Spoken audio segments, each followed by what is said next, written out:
and welcome again to New York Talk. This is the Scouting Report as we look ahead to Sheffield Wednesday coming to New York Stadium. This week, we haven't gone for any of the podcasts. We've gone for somebody I know, my friend Dan. Well, I will call him Nuttall all through the show. Nuttall, how you doing, mate? Not bad, thank you. I don't know about being referred to as a friend, though. Yeah, you're now like a lifelong friend, mate. That's the category you've come into now. But yeah, Rotherham, which is, we know what they are. We're going to bring it up anyway. I were planning on mentioning it anyway, so that doesn't surprise me. Let's talk about the game first, just in general. In the context of your season, it's a big game, this, because this is a big opportunity for you guys to win, basically. Well, there's two big ones coming up in context of the season. Obviously, we've got you Saturday and Plymouth Tuesday night, and then it follows Leeds and Ipswich. So we really need to take 6 points from the next two. That's it. We've done all right in the last three, but we need to make sure we do all right in the next two as well. Because if we don't, we'll be joining you. Yeah. Do you think you'll stay up? Me and you have got a bet on this. So what do you want? I know. Well, I swing with wind, to be honest with you. If you'd have asked me 4 weeks ago, we had no chance. 3 points, it's nothing. So right now, that we were playing, I'm going to say, yeah, I do. That relegation picture's crazy because there's been so many teams that have been doing nothing all season in like 12th to almost 18th. And you and QPR have dragged loads of teams into this fight. It's been good.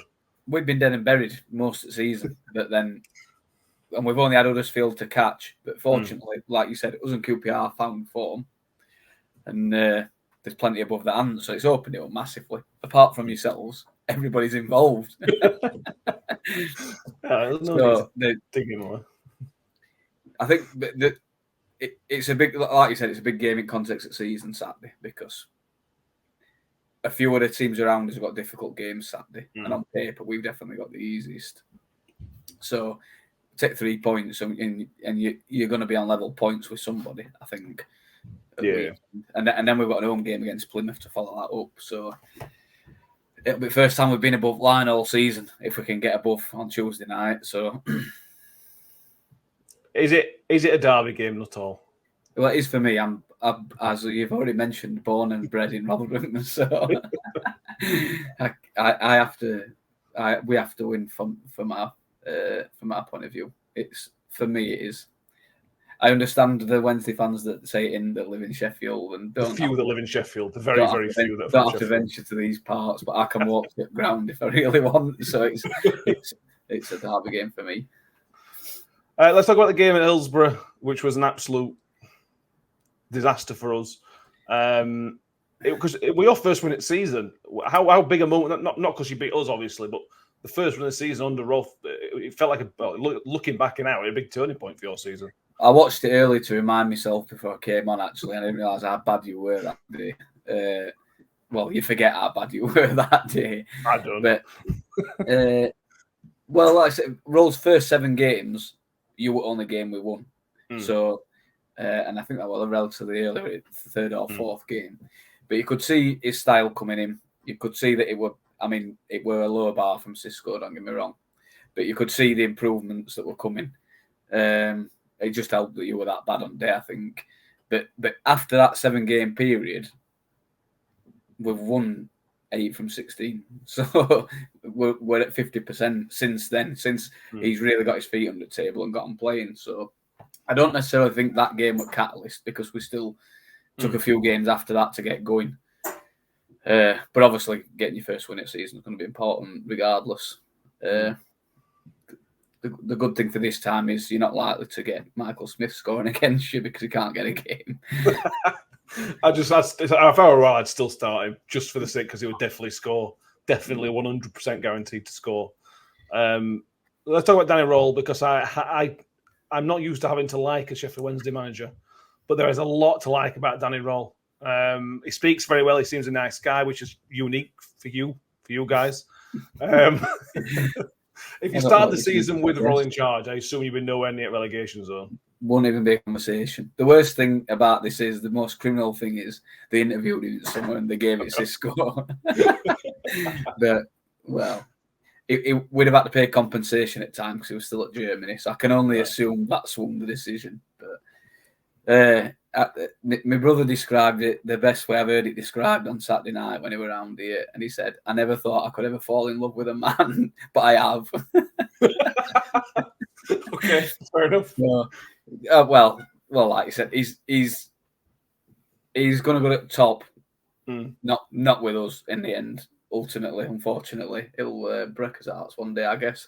But he's far too good to be managing at this level. And I don't know if that's just him or whether it's the man, because they've obviously spent money on this management team in general. You know, Chris Powell's not going to come cheap.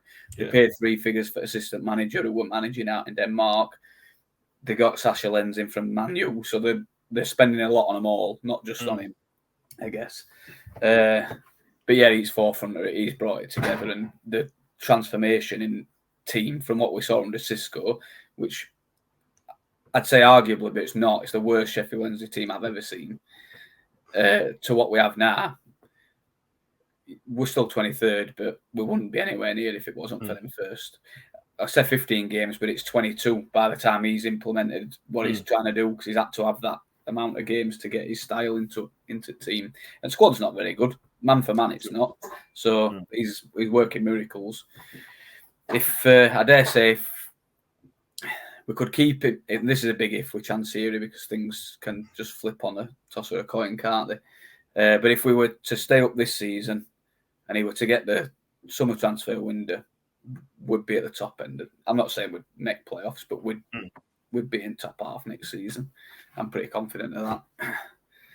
It's impossible to predict the future with your club because, like I said, I'll probably sack him. I was going to say, do you see a long-term future with Roy? Like I say, it's probably destined for bigger and better things, but can you see a long-term future with him? I'd love to think we could, but like I said, with Chansiri, you just never know.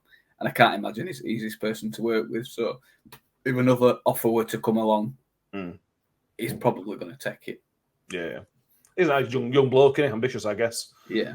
And he's worked at far bigger clubs than us. So. Yeah, very true. Tell me something with some players, because, like I said, the squad's not great. I can't pick out many players that I think are good players, but obviously some of them playing well. And you talk me through them. Well, you've got the obvious one, and he's still it comes up every time, and it's a shame Mick's not here. But Barry Bannon's still linchpin, pulling it all together. He's been brilliant of late, to be fair. And his legs aren't showing any signs of getting up just yet, so he's still main man, really. But of late, obviously, signings were brought in January, whilst on face of it, we brought them in and thought they were a bit underwhelming. Ugbo scored 4 in 5. 5 in 4, sorry, which were the goals we were missing. And Paveda has just been brilliant, to be honest, in the games he's played in. It looks like he's the only player that can play in them small areas with Bannon. Yeah. So it's brought a bit of a different dimension, because you're not overly reliant on Bannon doing everything. And then beyond them two, you've got Musaba and Gassama. Musaba, you'll remember from game at Hillsborough, because he ripped you to pieces that day. Yeah. But they're on and off, both of them. Either of them could have a worldie game, and on the other hand, you might not see anything from them. So the potentials. Big one for us player-wise is Bernard's injured. Sorry, he's not injured, he's suspended on Saturday. Got sent off at weekend. And he's been so Ikwe came back into the side in January sort of time, and he's been really good. But Bernard's the perfect foil because he can play. So Ikwe sticks his head on ball and tackles and gives it Bernard. With him not being there, Iofa was back at a weekend. It was his first game for a few months. He's been injured, but he only played 20 minutes. So I can't see him putting him back in from start, which means we're probably going to play Bambo Diaby, and he's an absolute disaster waiting to happen. So that's, if you're going to get any joy, it's going to be if Bambo's starting, I think, and we're attempting to play out front back with him. So other than that, they're much of a muchness, really. I guess you'll be aware of most of them. So, somebody I put on Twitter asking for questions. Somebody wants to know your thoughts on the Ugbo chant, which came up a few weeks ago. Was it at Millwall? Yeah, it's not very good. It's not very good. There's so many. It could be. It's an easy. It was such an easy name. There could be a decent chance too, but it's quite bad that. Yeah, I agree. On the game itself, are you concerned how bad we've been, and that could risk as a massive potential banana skin? Because it's a role reversal. When we played you were rubbish and we were doing okay, but not brilliant. Yeah. And now it's completely reversed, where we're terrible and you're doing a bit more better. It's absolutely the game I could see is losing. So we've been good of late. We've changed the style a bit, to be honest, of late. When we first came in, he was going for everybody, but it's sort of he's playing more to opposition now. So it wouldn't surprise me if on Saturday he sits back and lets you have the ball because you're not used to it. We're not very good with it. And then he'll try. Well, that's what we did to Millwall. So Millwall had not won a game all season where they'd have more possession. So we let him have more possession and just hit him.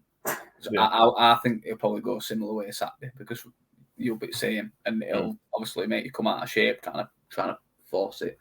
I forgot what question we're now. I've gone off on a tangent. Are you worried about the game? Are you worried about us? Worried about the game? And I don't mean this to be offensive, but it's the only thing you've got left to play for this season. So basically, if you can't get him up for this, you're never going to get him up for anything. So yeah, it's a big banana skin. But I say it as a banana skin. We're 23rd and you're 24th. So well, yeah,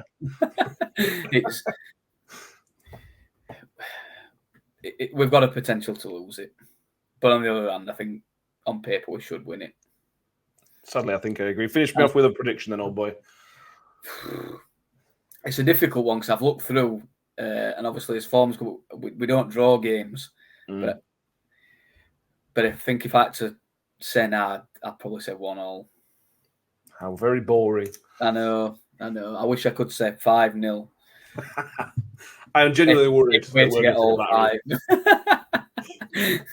I'm worried we're going to beat us convincingly. But knowing us, we could possibly turn up and have game at season and win 2-0. Something like that. I don't think we will, but we could. You've got nothing else to play for this season now, have you? Because it's already over, really. So at least they can do is get fans a bit of pride back. And I guess that's going to be a message from Richardson. Yeah, you hope so. Because when we played your place, Matt Tilley didn't get it right. I don't think the players even felt like it were a derby. And then, the quicker we forget about that, the better. Thank you, not all. Nothing to promote. This is easy. I don't have to put your show in links or anything like that. Up the Robin Knowles. If you want to go give him some abuse, go find him on Twitter. Especially if we win on Saturday, we'll be unbearable if we win on Saturday. Not all. We'll be absolutely unbearable for a couple. You won't hear from me. I'll be in hiding. Thank you who's watched tonight. Make sure you subscribe on YouTube, like the video as well. And as always, up the Millers.